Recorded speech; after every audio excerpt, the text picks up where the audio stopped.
my screen share.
Just a second, huh? I'm stuck somewhere.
Okay. Can you see my screen? Hello? Yes, sir. It is visible. Yes, sir. Okay. And just like last time, I just want to confirm whether the full screen is visible. Uh, so here is my pointer way at the top. Can you see it? Hello? Yes, Can sir. you see It me? is. It is visible. Yes, sir. And now bottom of Yes, the sir. okay, Yes, great. sir. Okay, okay. So I think last time we were at solid phase DNA synthesis and we had finished solid phase DNA synthesis. Uh, so till now, if you were to look back at what we have done, we have looked at how DNA is replicated in prokaryotic and eukaryotic systems, and we looked at the different steps in the replication, the different players, the enzymes and cofactors which are required, and we also realized that replication in all cases is semi-conservative, bidirectional, and always starts at the origin of replication. We also looked at different modes of replication like theta replication, bubble replication, rolling circle, D loop, etc. And we saw the subtle difference between circular DNA and linear DNA replication with respect to what is referred to as the end replication problem and how telomers and telomerases are involved in that. Okay. We also then after that looked at the drugs which will interfere with the process of DNA replication and how they are used to treat sometimes bacterial infections, viral infections, HIV infections, and cancer. And then in the last lecture, we looked at how we can make DNA in the lab, just like we see DNA being made during DNA replication. And we saw the principles of what we call a solid phase DNA synthesis. Okay. Now, when we began our lecture, I told you that we are going to look at DNA metabolism, and there are three aspects to DNA metabolism. One, which is DNA replication. The second was DNA recombination, and the third was DNA repair. Okay, so today we are going to look at DNA repair, and then after we finish with DNA repair, maybe next time when we meet, we look at DNA recombination. Okay, to complete our kind of coverage of DNA metabolism. Okay, so today our topic is DNA mutations and DNA repair. Okay. Uh, all of you have heard of what mutations are, uh, and anyone want to elaborate what how you would explain if somebody were to ask you what is a DNA mutation? Anyone? So, sir, there is like during the replication of DNA, there might be some changes in the nucleotide base pairs or the nucleotide sequences of the DNA. Mm-hmm. So, which might be beneficial as well as might be harmful also. Mm. Mm. So, but what would you call as a mutation? The change. Sir, any sudden change in genetic constitution of an organism. Any sudden change in genetic constitution. Okay. So somewhere that thought is there. Okay, something has happened to your DNA. Okay, so that idea is there. Formally, what is mutation? Mutation is defined as the alteration in the DNA structure.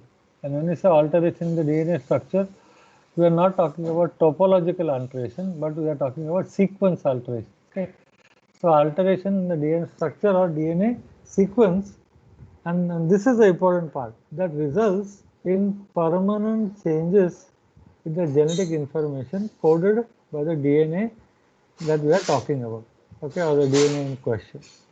So, for example, if you are talking about a DNA of a particular organism, a certain stretch which is involved in producing a certain protein, alteration in the DNA sequence, which results in a permanent change in the information which is coded for by that piece of DNA, that would be called as mutation. Okay. Now, what does that do? Because of mutations and because the change in the DNA structure or sequence many times reflects in the change in the RNA and also the change in the protein. What might happen as a consequence of a mutation is that because certain RNAs are not of the correct sequence and certain proteins are not of the correct sequence, you can have altered function of the protein or DNA and therefore altered cell function or cell behavior. Many times they say that such mutations alter the cell function or the organ function in such a way that it results in what is called as aging or sometimes cancer. And the other important aspect of a mutation is because the change is kind of permanent, many times it is also heritable, okay? Especially if the mutation is occurring in what is called as the germline cells. Now, what are the causes for mutation? Why do mutations occur? Okay, and there are several reasons for why, due to which you can find changes in your DNA sequence. One is what you call as spontaneous alterations. Okay, and as we go along, I'm going to explain some of these in more detail. Spontaneous alterations is because of the chemical instability of the base or the nucleotide, I should say, that makes up the DNA. So many of these are chemicals and they are also susceptible to what is called as oxidation or thermal instability, etc. So, if something like this happens on its own because of the inherent instability of the nucleotide, such a change is referred to as a spontaneous alteration. Sometimes what you find is chemicals which you are exposed to can enhance the change in your DNA, okay, structure or what you call as DNA sequence. And that type of mutation, which is induced by a chemical, is referred to as a chemical damage. Likewise, ionizing radiations, as they call UV, X-ray, or gamma radiation, have enough energy to change the nature of the DNA. Okay, and that type of mutation is referred to as radiation-induced mutation.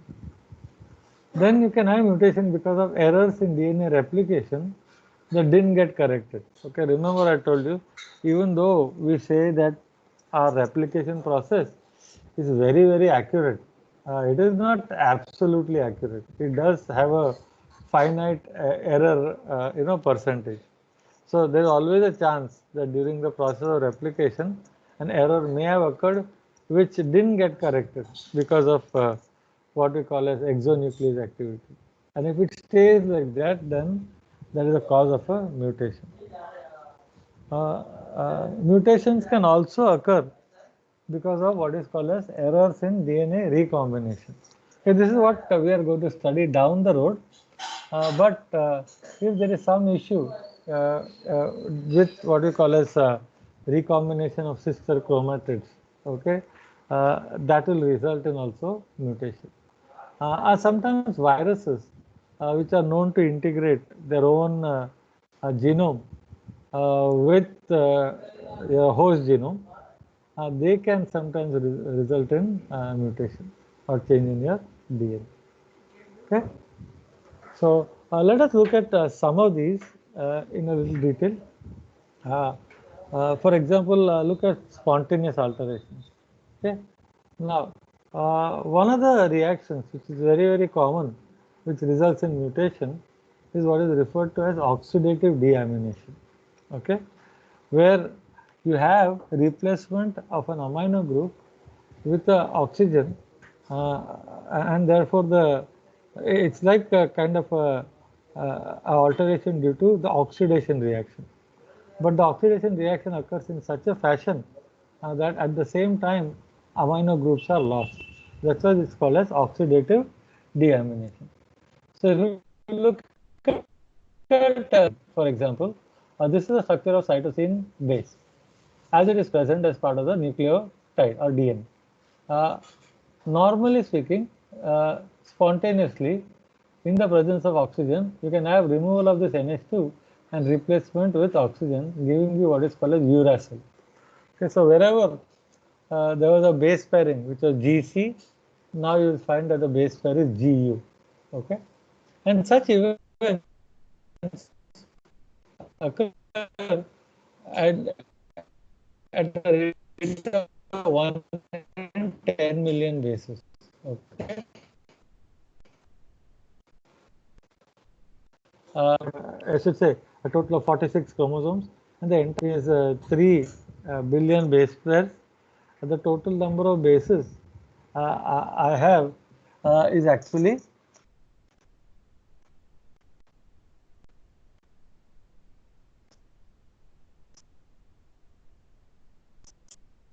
6 billion base pairs. Can also be converted to what is called as hypoxanthine. Okay, where NH2 is again replaced by oxygen, or guanine gets converted to xanthine because of removal of NH2 and replacement by double bond O. Likewise, 5-cytosines are also seen in the DNA here and there, and they can get converted to thymine because of replacement of NH2 by oxygen. Now, this event occur little rare. Okay, 1 in 1 billion basis,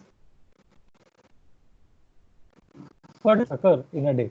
Okay, that means as we go through one day, we will find that 100 such events where oxidative deamination has occurred is going to occur by the end. So, in other words, our DNA is constantly getting mutated because of this natural instability of. So now, what happens when these act? Okay, to give an example, let us say where C. Now, in this DNA, if this DNA undergoes replication, and replication is semi-conservative, this strand is still intact. And when that strand replicates, you will get added to it TCAT, okay, which is the correct complementary strand. But look at what happens when this strand, which is deaminated, gets to replicate without correction occurring at this U. So when that happens, whereas there is U, instead of adding G normal, And then when this fellow replicates, again, this will become 80. What was GC base pair later on ends up being 80 base pairs or UA base pairs. Okay, and that can create a problem if it is replicated or transcribed, because now what will happen is the RNA will be different than what it should have been. And if the RNA codes for a protein, it is possible that the protein now will be slightly different than the regular protein. Okay, so everyone got that idea of what would happen if such a change occurred as Yes, the sir. DNA replicates further. Yes, sir. Another spontaneous reaction which occurs is what is called as depurination. Okay, so if this is your DNA and there are what are called as purine and pyrimidine bases, many times spontaneously you lose a purine.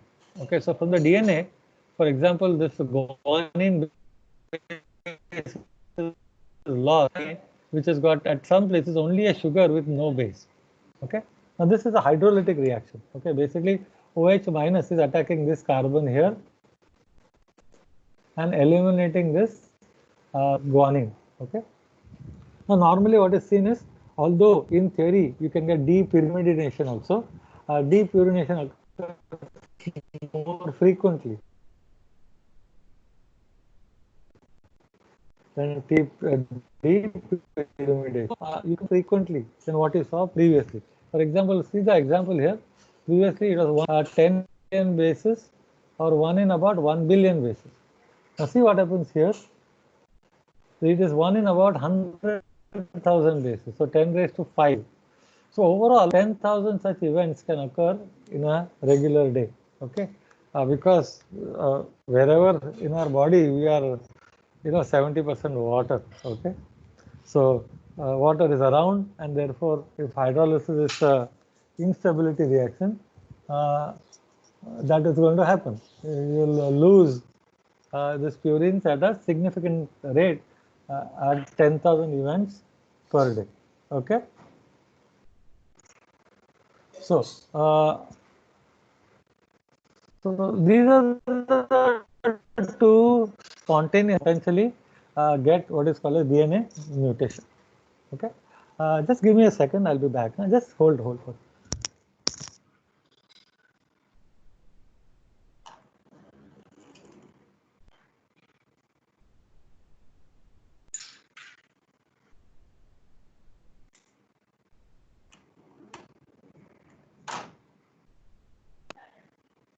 Uh,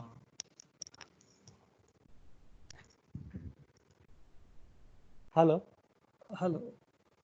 Uh, Sorry for that. I'm back. Okay.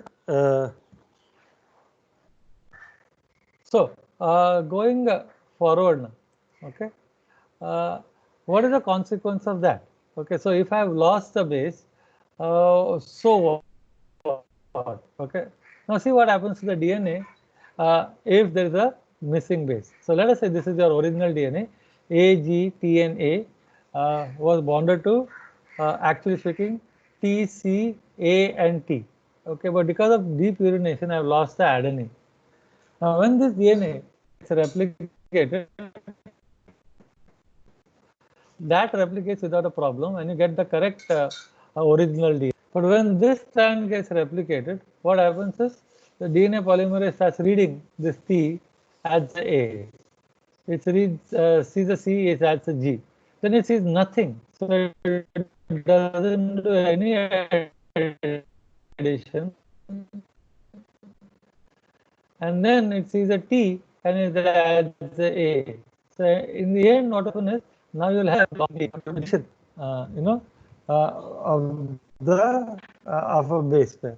Okay, and this is very dangerous because now, again, when you do transcription and translation, you might have a very different RNA and a very different protein that is obtained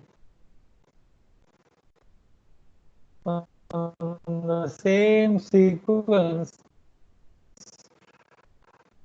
which is spontaneous oxidative deamination and depurination, and the consequence of that when the DNA gets replicated. the mutation is not taken care of. Okay. So the third is chemical given where a chemical called ethane sulfonate. Okay, actually I should say ethane methyl sulfonate uh, is exposed to DNA. Now this agent causes causes ethylation and causes ethylation at the oxygen. Okay, now if you remember the way we number 1, 2, 3, 4, 5, 6 and then 7, 8 and 9. So it causes ethylation of the oxygen at the 6th position. Okay, and you end up getting now O6-ethyl guanine in this case. Okay, now what happens is as soon as this happens, uh, the base pairing, which is supposed to be 3, is now taken to 2. Now later on, what will happen is when this DNA gets replicated, no, if this is present in the template strand, your DNA polymerase thinks that it's an adenine, and then it puts a thymine. So later on, what will happen? At that place where it was a GC base pair, you'll again end up getting a AT switch. Okay. Now, and this is not the only chemical which can do such type of damage. Other chemicals like dimethyl sulfate, nitrosamines, what are called as mustards, nitrosoureas, actinomycins, polycyclic aromatic hydrocarbons, many platinum compounds like cisplatin, they are all known. Okay, and shown here is the damage you'll see from a methyl methane sulfonate. It does O methylation rather than O ethylation, and this is a hydro. See what that does? There's a NH2 here, right? It puts a OH there, and that also changes the way GC base pairs GC base pairing occurs because it has changed the cytosine. Okay, so now again, instead of getting CG, during the next replication, you'll end up getting PA. Okay, so over time, what will happen is such mutations, if they are present in your DNA, when that DNA gets replicated or transcribed, you will see that error consequences will be seen down the road. Okay. Now here is another type of damage which occurs all the time. Okay, when we walk around in the sun and we get exposed to UV, okay, and UV rays have got certain frequencies which have got fairly high ionizing power. Okay, especially what we talk as lower frequencies which are close to 200. UV is 200 to 400 nanometer wavelength. Lower the wavelength, higher is the energy. So higher energy UV rays are the ones which are close to 200. Okay, usually 200 to 240. Okay, when we get exposed to such type of UV in our DNA, wherever there are two thymines right next to each other, okay, what you call as TT, they tend to, under the influence of UV light, form what are called as dimers.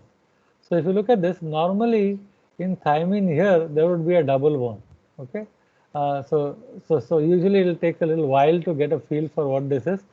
See, this is a nitrogen which is attached to the sugar, and if you remove the structure of thymine, thymine has got double bond O, and a CH3, and this is normally a double bond. Now, under UV light, see what has happened.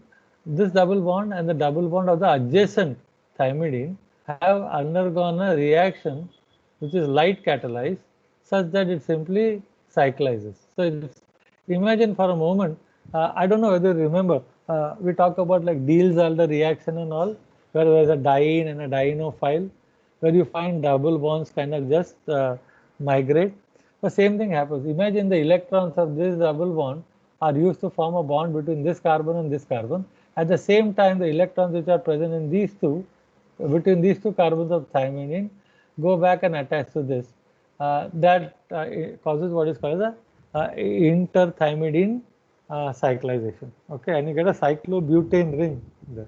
Okay, not only that, under the influence of UV light, you also sometimes see a bond formation between carbon 6 of one thymine and carbon 4 of the adjacent thymine. What is called as a 6,4 photo adduct or photo product. So, what do you see when you expose to UV? When you have adjacent thymidines, one is formation of what is called as a cyclobutane thymine dimer, and the other is what is called a 6,4 photo product. Okay.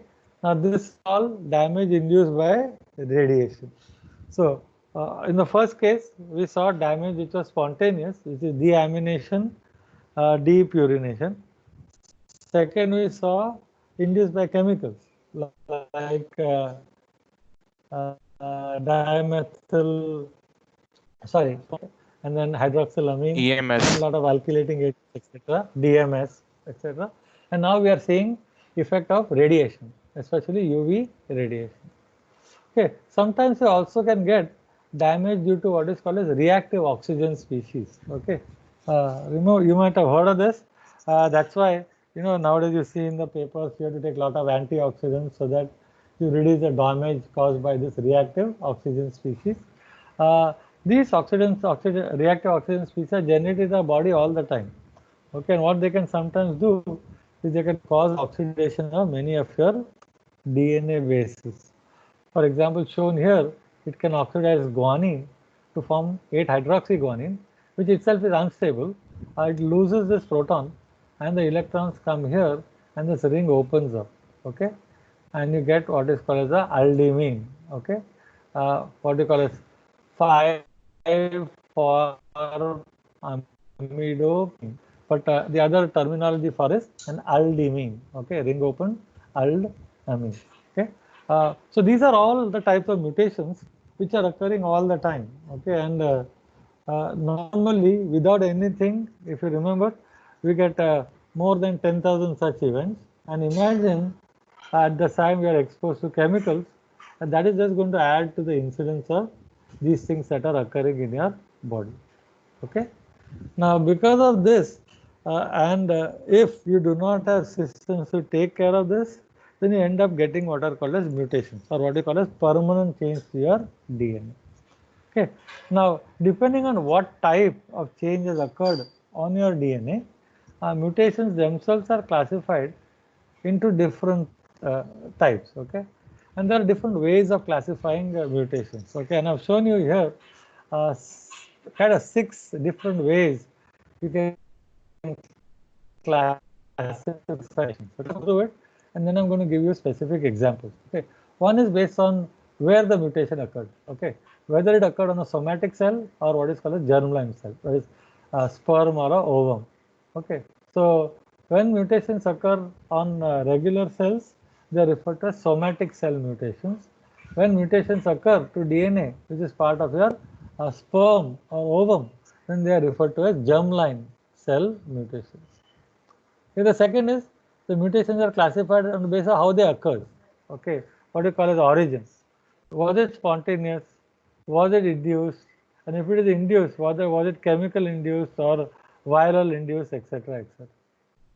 The third type of classification of mutation is what is called a forward mutation or what is called a back or reverse mutation. What is a forward mutation? Forward mutation is a mutation which Sir,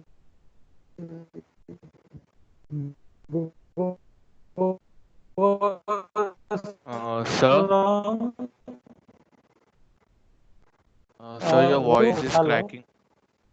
Acha. Uh, how is it now? Little better. Yes, Hello. better, sir. Yes. Okay. I'm getting this little message, bad network quality. So I hope it switches a little bit. Okay. Okay. So going back, the other way of classifying mutations, as I said, is whether they occurred spontaneously or whether they were induced. And if they were induced, were they induced by chemicals or radiation or viruses? The third classification is the direction of the mutation. What is called as forward mutation versus back or reverse mutation. Forward mutation is where you go from normal to abnormal. Okay, or what they say in genetics term, from wild type to a new phenotype. And what is a back or reverse mutation? Where the mutation occurs such that you go back to what is normal. Okay, so sometimes you can see that happening also, where you have a mutant species, but because of mutation, it goes back and becomes the original normal wild type. So if mutation occurs in the reverse direction, where you get back your normal or wild type, that is called as a back mutation or reverse mutation. Okay.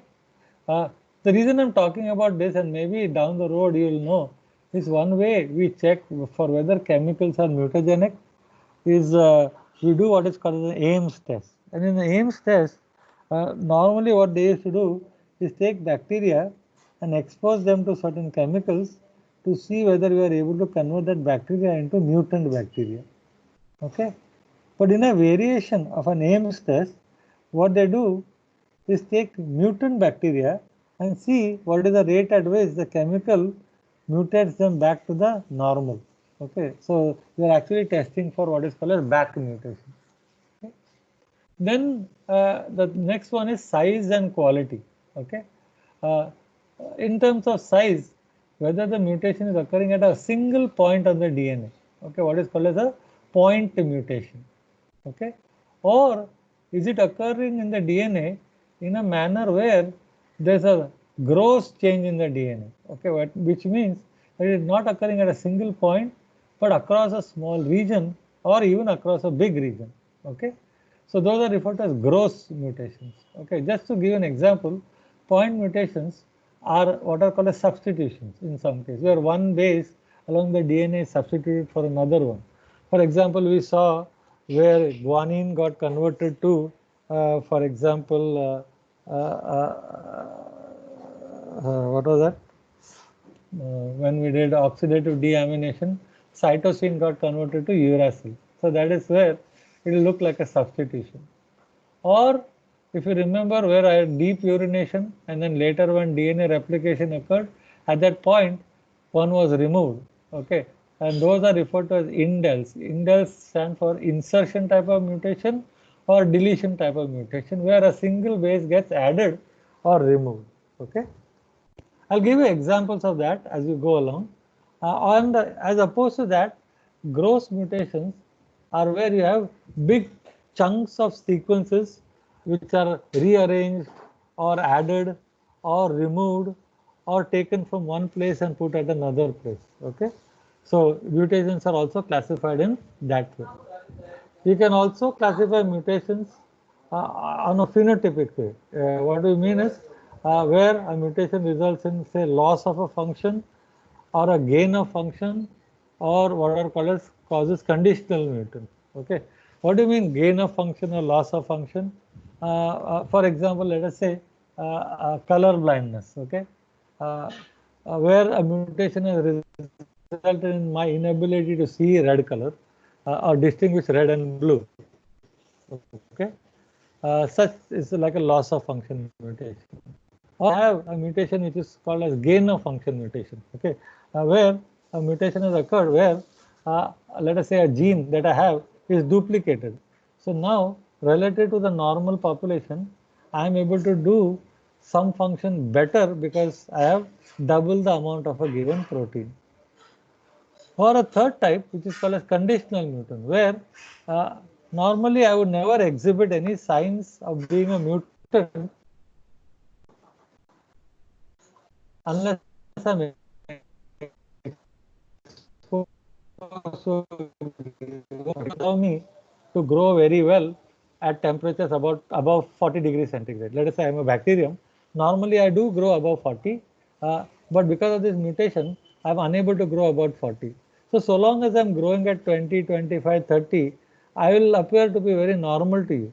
But the minute you raise the temperature to 40, suddenly I'll be at a disadvantage. I cannot grow. I might die off, and that is type of conditional mutation.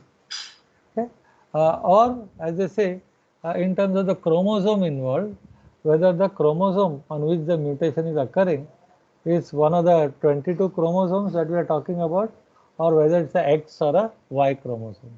Okay, so autosomal versus sex chromosome or germ line kind of mutation. Okay, so these are different ways we classify mutations. But let us look at whatever the mutations are, okay, whether it is somatic, germline, spontaneous, induced, forward, back, gain of function, loss of function, whether it is occurring here or here, the mutations themselves are of this type.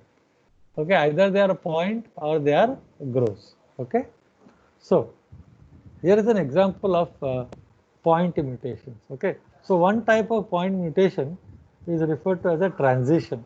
Okay, a transition is where along the DNA one pyrimidine base is replaced by another pyrimidine base. So, for example, where there was a T, there is now a C, or where there was a C, there is now a T, or a purine to purine switch. So, for example, where there was a adenine, there is now a guanine, or vice versa.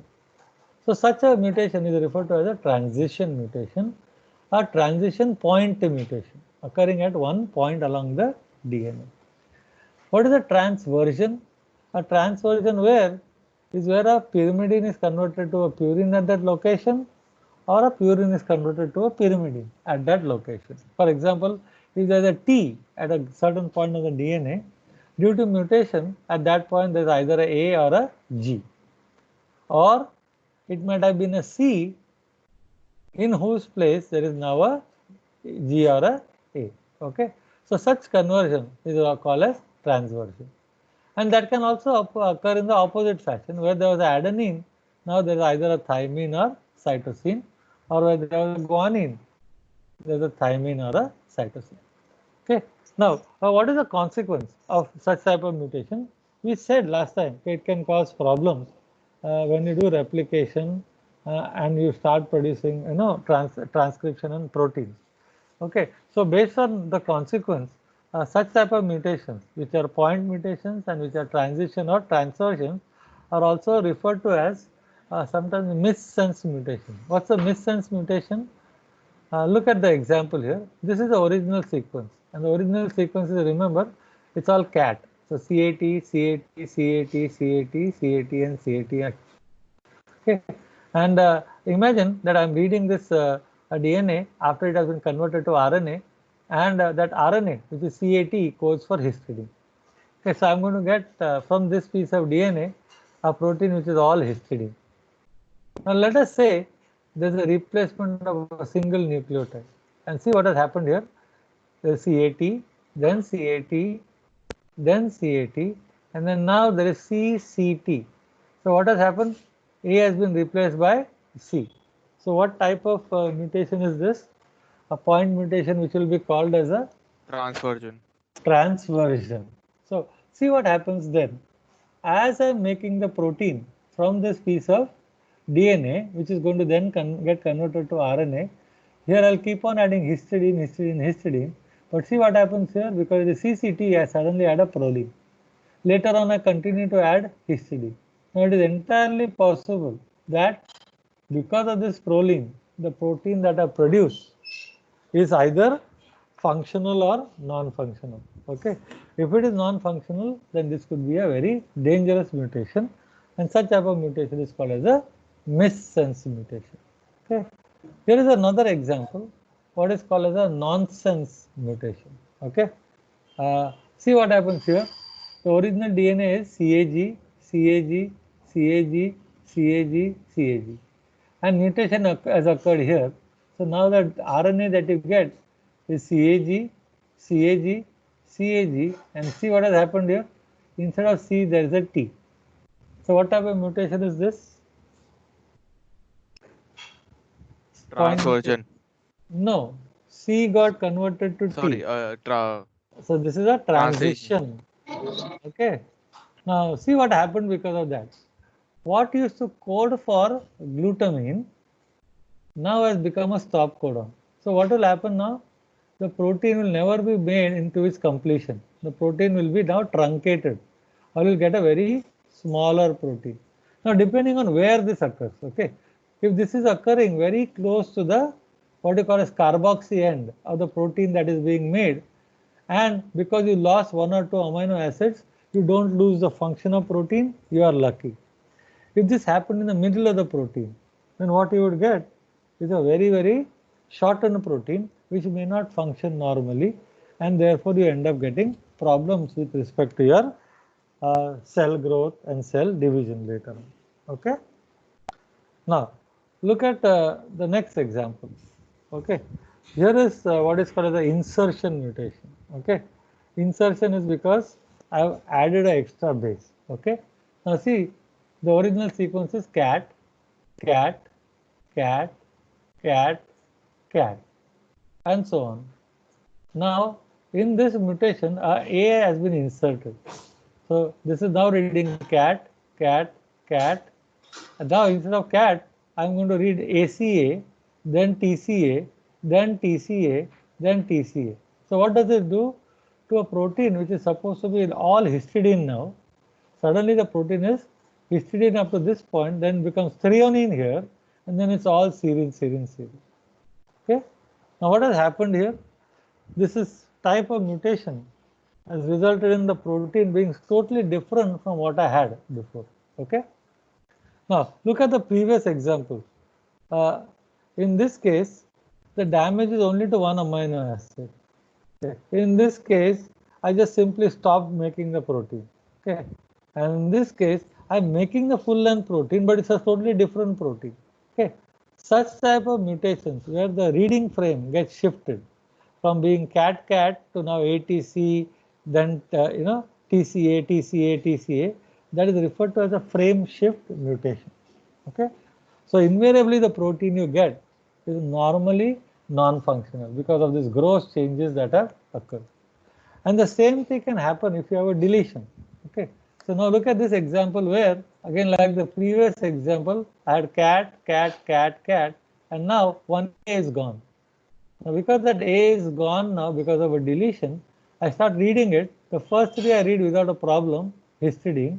Now instead of it being cat, now it is CT and the C of the next cat. So I read this as CTC and that is leucine, and then I continue, then I read as ATC, ATC, ATC, which codes for isoleucine. So suddenly see what has happened, just like before, the entire protein that you get is very different from the original protein, and invariably these type of mutations, which is also called as a frame shift mutation, give you a lot of problems in terms of producing a non-functional protein. Okay. So just to summarize, okay, so let us say this was a normal sequence, original sequence. This is the amino acids it's code for. Okay, we have looked at missense. So in missense, what happens? Because of one substitution now, instead of cysteine, there is a arginine. Everything else is the same. Okay. If there is nonsense, there again there is a stop codon, and the protein you get is shorter. Okay. Sometimes what happens is there is a mutation. For example, see here C has become T. This is a transition. But because of degeneracy of your codons and the fact that many 3 base codons which are slightly different from each other, which code for the same amino acid, here what ends up happening is even though there is a mutation, as far as the protein is concerned, you still get the exact same protein because GCT and GCC both code for alanine. That type of mutation is called as a silent mutation. Okay. Now here again is what we talked about, frame shift, what is called a deletion. Okay. So I removed a C, and again now the frame has shifted. So now I am reading GCNT, GCNA, AANC, GCNT, and so on and so forth. I get a different protein. And this is frame shift due to insertion. I added extra C. So now I'm reading CTG, CAA, ACG, CTG, and so on and so forth. And sometimes something interesting can happen. Look at this type of mutation. There's an insertion and a deletion. So what has happened is, here there was an insertion, here there was a deletion. So what happened is, in this region, I get 3 different amino acids, but later on everything is still the same. So it's almost like one cancelled out the other. And because they were right next to each other, it is entirely possible that I might still get a functional protein, even though there were 2 mutation events. Okay. So such type of mutations are what are called as point mutations. Okay, they are called as limited mutations or localized mutations. As opposed to this, if you remember, the other type of mutation that we talked about was what are called as gross mutations, where big changes occur. Okay, and that is shown in this slide. Okay, now look here. Here is a deletion, and see what has happened. A big chunk of sequence is missing, and a new DNA, and shown here as a chromosome, is much shorter than the original. Here is an example of duplication, where here is a gene which for some reason is present in two copies here, resulting in a slightly bigger chromosome, but a big area is being present in two copies. Okay, this is called as duplication. Sometimes you can get what is called as inversion. Inversion means this sequence here is present in this chromosome in exactly the same sequence but in the opposite orientation. Okay. Now remember, when I show this chromosome, this is 5 prime to 3 prime of one strand and this is 5 prime to 3 prime of the other strand. So what has happened here is this piece has been cut, it has been inverted and just joined together. So again, the orientation of this is still 5 prime to 3 and this is 3 prime to 5. But all the sequences in this region are exactly opposite of what they should be. Okay. So in a sense, what was present on this strand is probably now present on this strand, and so on and so forth. Okay. So that is called as inversion. Okay. Then you can have what is called as insertion. Okay. A big piece from a different chromosome, like this is chromosome 20, has now found its way on chromosome number 4 and put itself uh, here. Okay, so actually, let me see. Here they are talking the other way. Okay, something from chromosome 4 is going to chromosome 20. Okay, this type of mutation is called as, in a sense, translocation, where one piece has gone from one chromosome to another one. Okay. Now look at this one. Here also there is a translocation from chromosome 4 now to chromosome 20. And what has happened? The reverse has also occurred. This piece has now come back here. Okay. So here it's a different type of translocation where I got an exchange. Okay. And that's probably the reason why they're calling this as an insertion and this as a translocation, because here there is no exchange occurring. One piece has simply gone here and nothing from here has come here. Okay, while here there is a exchange. Okay, so when big chunks move like this, then you call them what are called as gross mutations. Okay, and gross mutations are invariably much more of consequence than point mutations. Okay. Okay. Now, to close, this is what we talked about, what we call as small scale mutations or point mutations, which you call as substitution or insertion or deletion. Okay, and they result in what is called as transition, transversion, silence, missense or nonsense.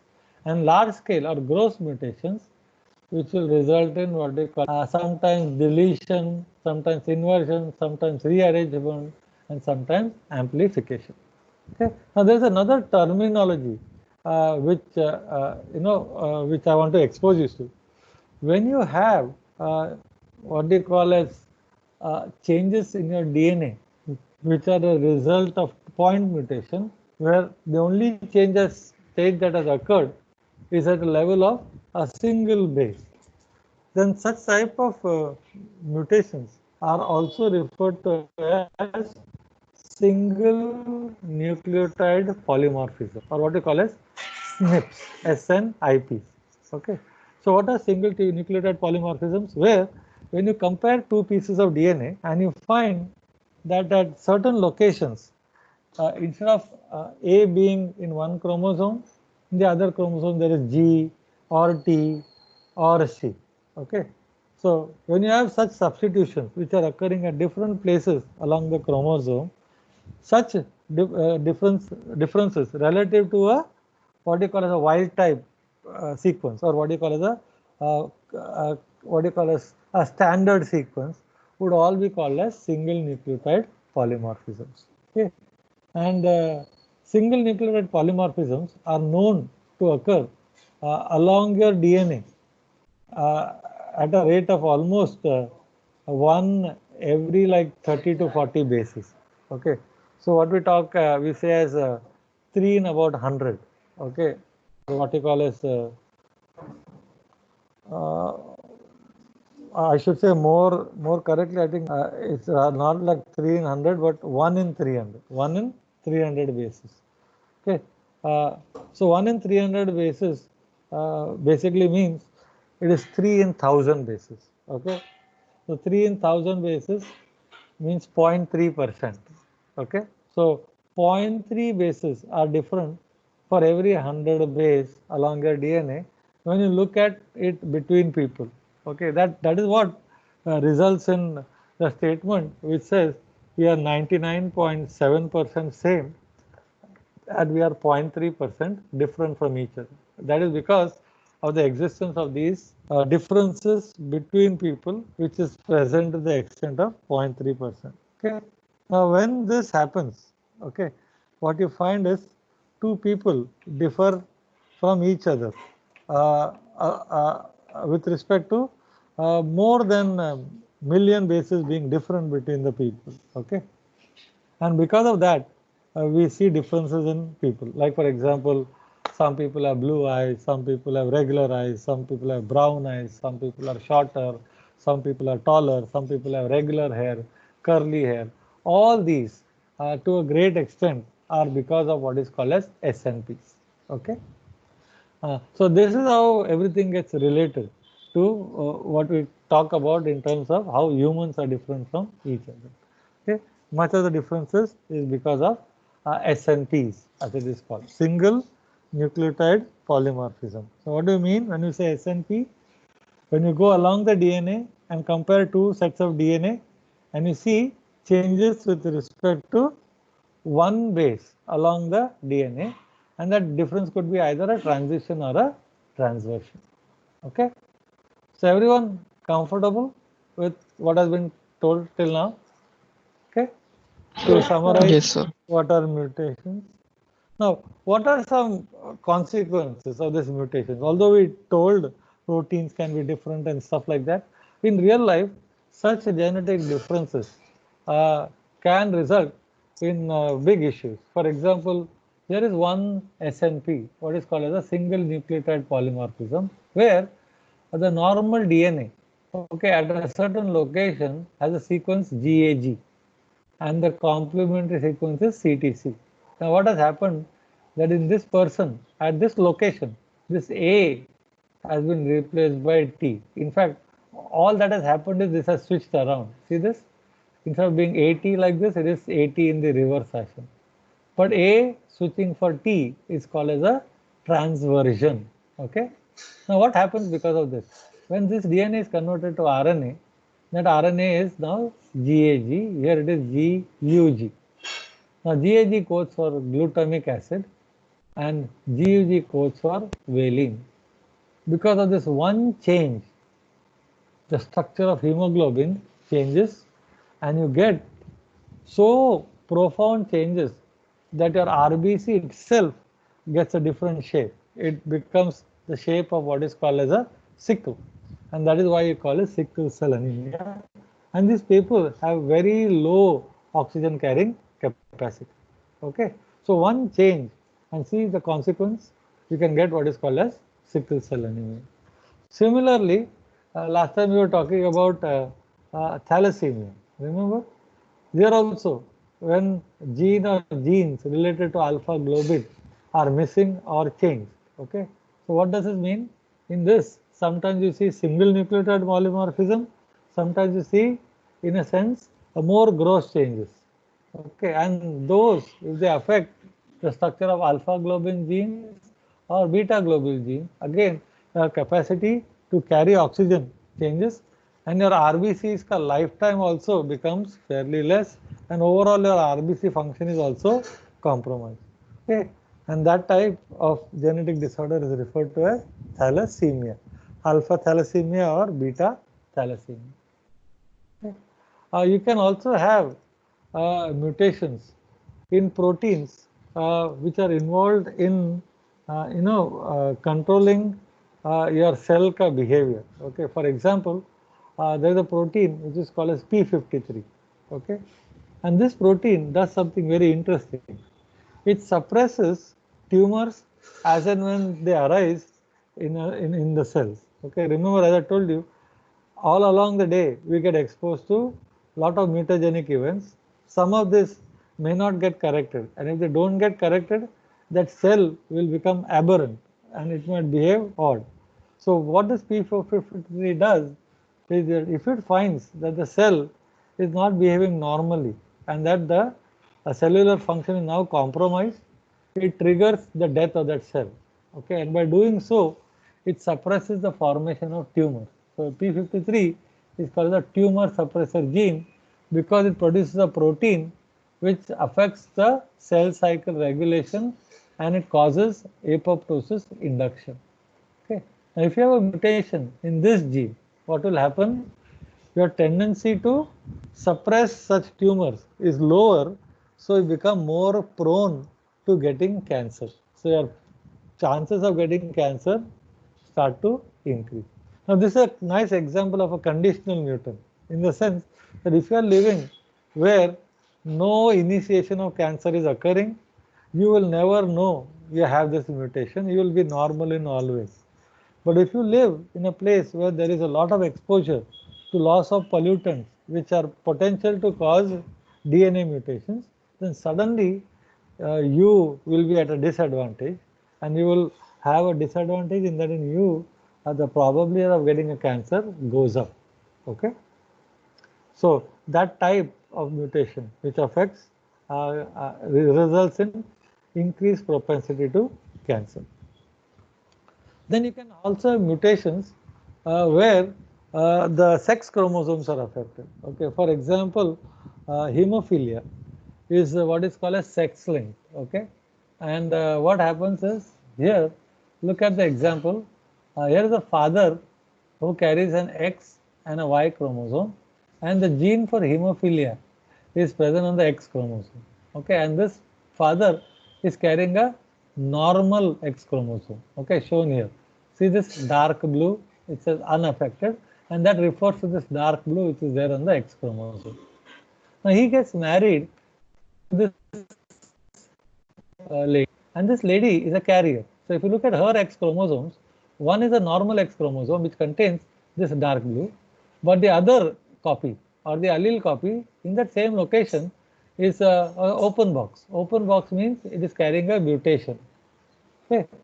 Now, when they decide to, let us say, get married and have a child, each one of them can contribute to the child the sex chromosome. Now, typically, the father contributes the Y chromosome if it's a boy. Okay, and there can be two types of boys.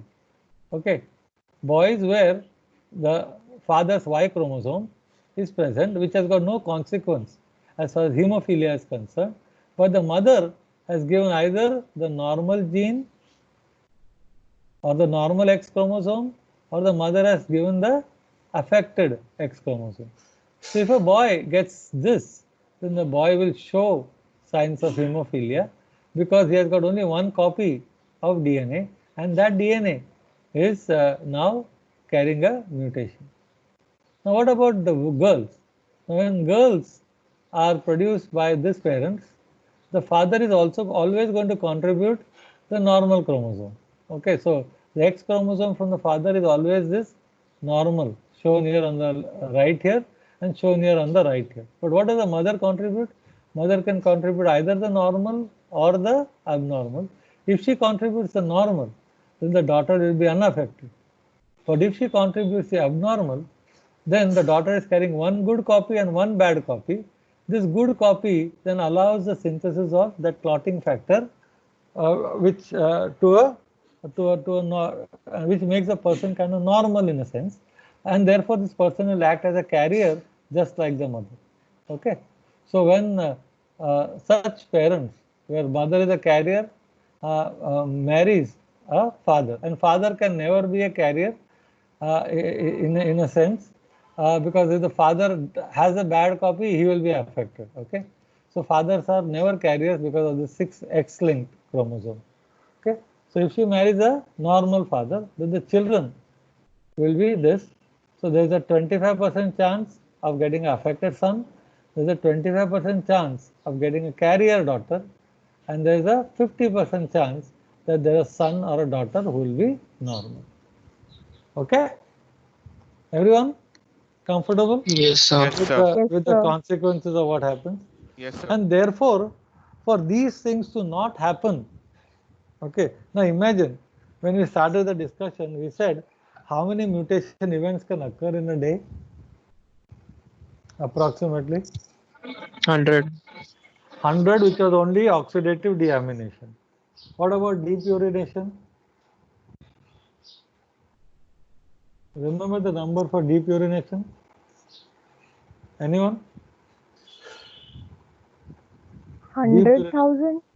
10,000. Okay. 10,000. Okay. Let me say 10,000. Okay. We'll just go back and check. No, it's okay. We have these slides. Okay. So here we go. 100,000. So 10,000 events in a day. Okay. So this is the probability of occurring. That is where the confusion was. You are right in that 1 in 100,000, but the events are 10,000. So now about 100 events of this type. Okay. 10,000 events of this type. How many events of this type? We don't know. It depends on how much chemical we get exposed to, what is the potency of the chemical, to what duration we have got exposed to, what happens to this type of mutation, how much time you present are there in the sunlight, how strong is the sunlight, and so on and so forth. Okay, so if you add everything up, okay, and remember, in addition to this, your DNA is also getting replicated, so there could be a chance that there are some errors left because of replication. And sometimes I told you viruses can also cause problem. And here we have reactive oxygen species. So if you do nothing about it, the chances are that because of more than 15 to 20,000 events occurring in a day, that you might be generating a lot of mutations, and if you do nothing about it, many of these mutations could be in the germline cells, which will get passed on to the progeny, or these mutations can occur in somatic cells, wherein that cell organ ka function will be compromised. And not only that, when let us say a somatic cell divides to give you another cell of the same type, that daughter cell will also carry that mutation. So we need systems to make sure that these events which occur with significant frequency don't affect the way we function. So we have a very active system for repairing DNA. Okay, and if you look at all biomolecules that you have studied till now, okay, remember you have studied monosaccharides, which form what are called as polysaccharides. Uh, then you have studied amino acids, which gives you proteins. Then you have studied fatty acids, which end up giving you lipids, and they are important components of cell wall, etc., etc. And then you studied DNA, which gives you nucleic acids, which gives you DNA and RNA. Now the only biomolecule for which our body has decided to have repair system is for DNA. So many of the damage that you see in carbohydrates or proteins or fats and other structures related to fats, if there is a defect, it stays as a defect. The only place where a defect is attempted to be corrected is in case of DNA. And the simple reason is that if I do not pay attention to my DNA and I do not correct this damage, invariably it may result in my death and me passing on information of bad quality to my progeny, and over time it will simply result in the extinction of my species. Okay. Now remember, uh, when we say number of events is 50,000 a day, remember if you are living a week, that would be close to 1 lakh such problems. Okay, so we need to correct that, and we have very active systems for doing these corrections. Okay, and the DNA repair that we have can be broadly classified into 5 groups. Okay, one or 5 modes, as I would say: mismatch repair, a base excision repair, nucleotide excision repair, then what is called as direct repair, and then double strand break recombination repair. Okay. Now let us look at how these repair systems work and how they take care of your DNA. Okay. Now the first is mismatch repair. But before I even go into that, okay, just to let you know that when our DNA is getting replicated, no, we start with double-stranded DNA, and if you were to look at our double-stranded DNA as it is present in our cells, you'll find that here and there along the DNA, you might find certain sequences which are palindromic. Okay, see the sequence GATC. It reads the same on the other direction, GATC. And on such palindromic sequences, we have an enzyme which is called as DNA methylase, and this DNA methylase goes around and finds such sequences, and in some places it puts a methyl group on adenine, in some places it puts a methyl group on a guanine, and in a sense it marks your DNA with a methylation pattern, and these methyl groups are put on both strands, and the enzyme is able to do that without the problem is because the sequence is palindromic. So when the enzyme comes in, if it comes from this side or it comes from this side, the sequence it sees is the same, GATC and GATC, and puts the methyl group at the same location. Okay. Now, during replication, if you remember, these two strands are separated, and then you make your complementary strand. Okay, here, if you remember, this strand would be made in a uh, leading fashion, while this strand would be made in a lagging fashion. Now, at the end of this, what you'll end up getting is two strands which are copies of the original. But the difference is that this newly made strand here doesn't have a methyl. Okay, methyl groups are only present in the original strand. The newly made strands have added the exact correct base. If there's adenine here, a thymine here, G here, C here, but still that event of methylation, which is catalyzed by DNA methylase, has not occurred, and that usually occurs after a little while. And here, see, it says after a few minutes, after the new strand is formed, it is methylated, and then after that, you'll find that the situation will be exactly like it was before. But what is important is for a short time after DNA has been replicated, you have this situation. In other words, in this scenario, even though the two strands of DNA that I produce are technically speaking exact copies of this as far as bases are concerned, they are slightly different because methylation has not occurred. So when I look at this piece of replicated DNA, I can actually know which is the original strand and which is the new strand because the new strand doesn't have any methyl groups. Likewise, when I look at this copy here, I can distinguish which was the original and which was the new or the newly synthesized because the original doesn't have a does have a methyl group and the new one does not have a methyl group. But I get this window of this distinguishing or figuring out which is new and which is old only for a few minutes after replication is over. After that, methyl groups are going to be added, and at that point I will have no idea who was the original and which is the new. Okay, shown here by both giving the blue color. Okay, now usually after DNA is replicated, even though during DNA replication your polymerase has got proofreading capacity, in spite of that, it can probably make a mistake. So as soon as DNA replication is done, there are this mismatch repair systems which go along the DNA to find out whether all along the DNA the match is perfect. That means for everywhere there is a G, there is a C, where there is a there is a T, where there is a T, there is a A, and so on and so forth.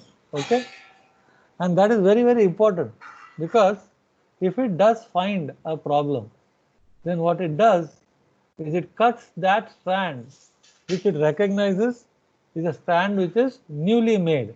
Okay, why? Because it doesn't have a methyl group, and it cuts that and resynthesizes any differences it sees there, okay, with a new strand. So what it does, it makes a single strand cut first, then it removes a series of bases, one of them or more than one of them being incorrectly base paired bases, and then it replaces that with a polymerase. And this is which polymerase?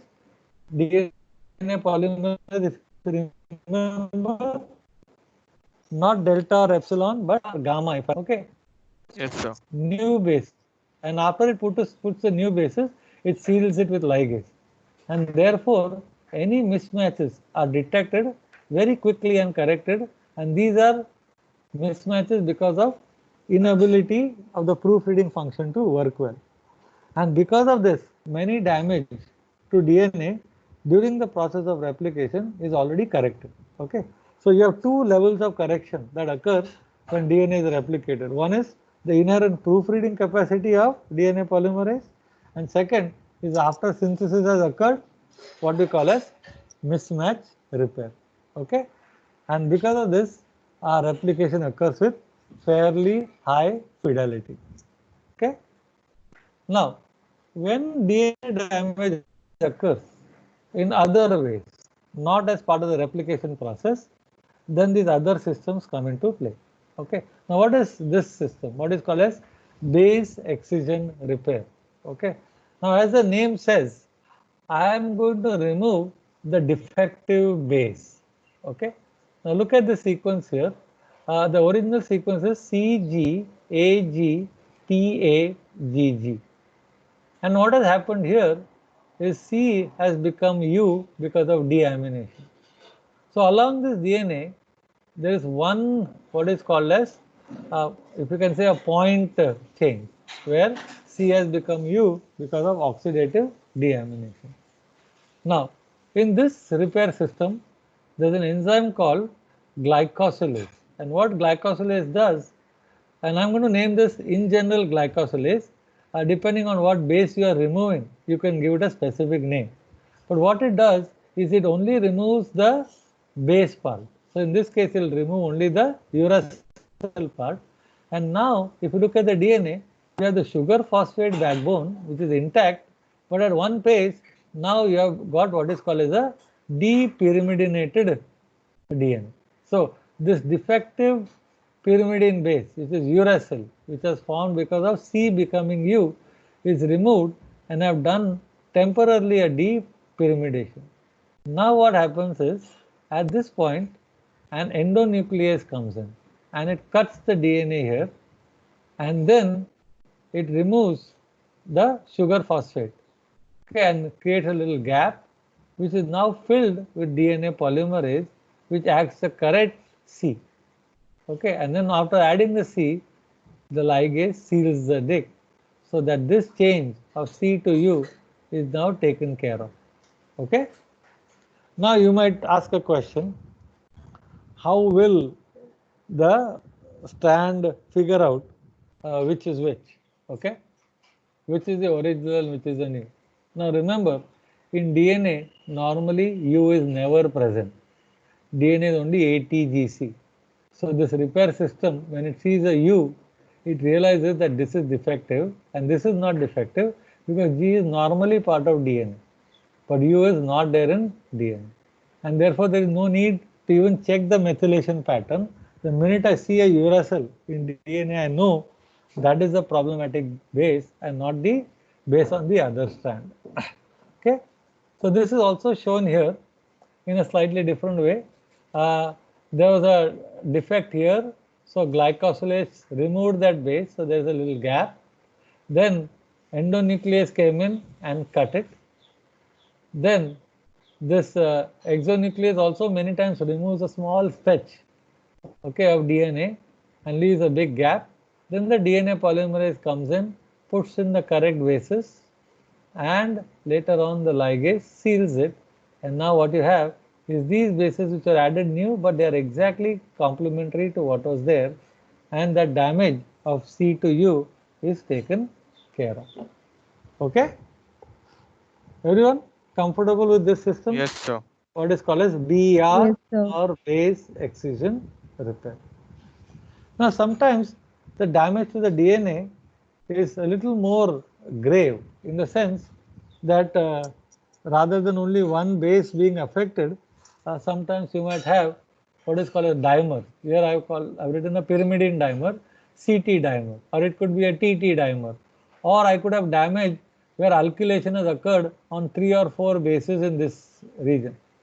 Now, when I have damage which is of that type, which is significantly more than a single base change, then instead of removing a base, I remove a set of nucleotides. Okay, that's why this is called as nucleotide excision repair. So now what happens is, if a damage is detected in the DNA, and remember CT dimer is a damage which is easily detected by the repair enzyme, then it comes in and it actually takes out a stretch of DNA. Okay, so if you were to look at this here, I see this blue here, this entire piece is removed, and this piece is removed by an enzyme which is called as a nuclease. Okay, I've written as a nuclease here. In the next slide, I'll give you the exact name. It is not an exonuclease, it is called as an nuclease. Why it is called an nuclease? Because it actually excises a big piece in one shot. Okay, and once that is removed, the polymerase and your helicase comes in and they add the correct bases, and the ligase will then, okay, it is more correctly. So here is a big damage to the DNA, and this is that exonuclease. It takes out a whole piece, and then polymerase comes in, makes a new strand, okay, and puts it all the way here, and ligase seals it, and that takes care of the repair. And this type of repair of bigger stretches of DNA is called as nucleotide excision repair. Okay. Now,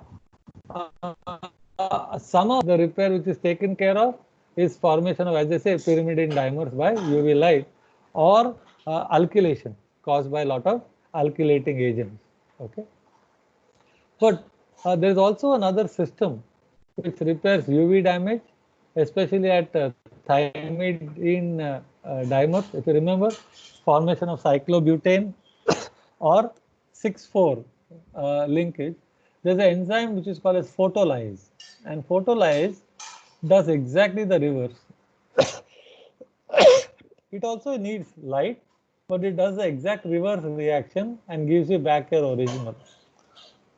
Okay, and that is why this type of repair is called as a direct repair, okay, as opposed to base excision or nucleotide excision. Here, whatever damage was done, which is due to UV, is basically reversed by a photolyase in one shot.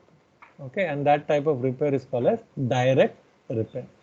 Okay, so very quickly going back, we had 5 modes of repair. First is mismatch repair, and that is because of help with methylation that you are able to correct repair just after DNA synthesis. Then, depending on the extent of damage, we have simple base removal type of repair system, which is called as base excision repair, or when the repair is to a bigger stretch of DNA, we have nucleotide excision repair, which takes out a chunk of DNA and replaces it. And some types of UV damage is corrected in a direct fashion by this enzyme called as photolyase. The last type of repair is which is of a very significant type, which is called as double strand breaks. Okay, sometimes what happens is, to your DNA, damage occurs in such a fashion that both strands of the DNA seems to have a cut.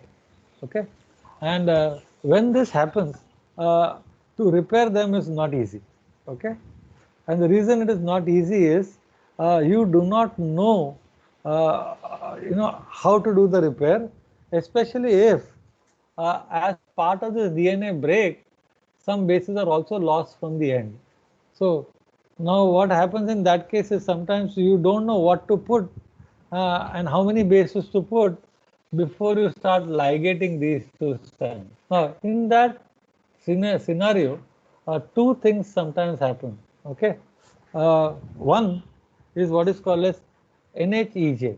Okay, NHEJ stands for non-homologous end joining. Okay, where what your body says is, okay, I don't know what to put, but I'm just going to put something. Okay, and not only that, after putting something, I'm going to just join the ends as best as possible. Okay, So what it will do is sometimes join this end with a ligase, and if it sees a gap here, just put some bases so that the gap is filled and again ligase it, and it will pay no attention to what it is putting. Okay? But if it has the help of the sister chromatid, okay, that means that pair from which I know I normally make a copy, then I can use that intact chromatid to help me make the take care of this damage. So essentially now what happens, because these two are related to these two as template and complementary stand, then I can use one of the stands as template and correct the damage on this one, and use the other one as a template and correct the damage in this one. Okay, and that type of damage correction is called as repair correction due to homologous recombination. Okay, so that is shown here. So if I have a complementary stand, I cannot do anything because see the stand is broken and I've lost something. I have no idea what to put here. Here I know what to put because there is a template. Here I know what to put, there's a template. But see, I lost something here, I don't know how to fill it. So what I do is I fill this up first because of this template stand up to this point, and then I just add 2 or 3 bases here and something complementary here and just join them. But that might not be the original DNA sequence. Okay, so this is an imperfect or error prone repair, but it's much better than leaving it unrepaired, because if I leave it unrepaired, what will happen? Everything down here will be not coded for. Now if I put by chance 3 bases which are not there, it might be that only thing I change is one amino acid, and that might not play any role, and I might still get the functional protein. Okay, so I take that risk. I said, I need to put something there, I'm going to put something there, I don't care what it is, so long that they are complementary to each other, and I go ahead with the repair. Okay, sometimes this is also called as SOS repair. SOS means emergency repair or save our souls repair. But if such a damage occurs and then I have my complementary stand to help me, then my life becomes very easy. So what I do is very simple. Okay, see the scenario here. This is the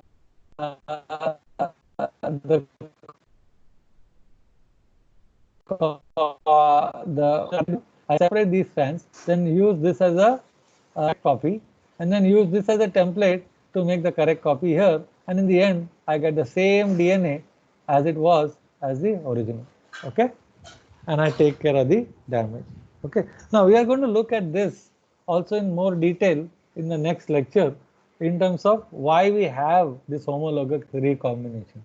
One function of that is to probably correct DNA repair, but it has got another important function of generating what is called as genetic diversity. That is what we will see in the next lecture. But what is very important to also note is some people have a mutation even which affects the DNA repair itself. Okay, and when that happens, see what happens. I actually get diseases which arise out of my inability to do repair. Okay, and what that does is very interesting. Here I have a problem with nucleotide excision repair, so I am unable to do many what is called as UV induced dimer damage reversal. So I'm very sensitive to UV now, and slight exposure to UV I get skin cancer, and that is called as xeroderma pigmentosum. Okay. Similarly, if I have a defect in repair by homologous recombination, I get a lot of mutations in some of the proteins which are involved in causing breast and ovarian cancer. Okay, and the disease is called as BRCA. Okay. Similarly, if I have problems with mismatch repair, I have a higher tendency to get colon cancer because of my inability to do repair as soon as DNA is replicated. Okay, so the consequences of problems with DNA repair is, one, you generally have a higher tendency to get cancer and you age very fast, but then you can have very specific issues like sensitivity to UV, much higher chances of breast cancer, and higher chances of colon cancer, to name a few. Okay, so I'm going to stop here for the day, and if you have any questions, you ask me, and when we meet next time, we'll learn about the last aspect of DNA metabolism, which is recombination, DNA recombination. Okay, so any questions? So I'm going to stop sharing and let me see if there are any questions in the chat box. Okay, today nothing in the chat box. Okay, so any questions? Anyone? Or is everything okay? No, sir. Okay. So Yes, shall we stop sure. for the day? Okay. Yes, sir. If you have any questions, you can always start the next lecture with those questions. Okay. So for now, uh, shall we say goodbye? And I'm stopping the recording and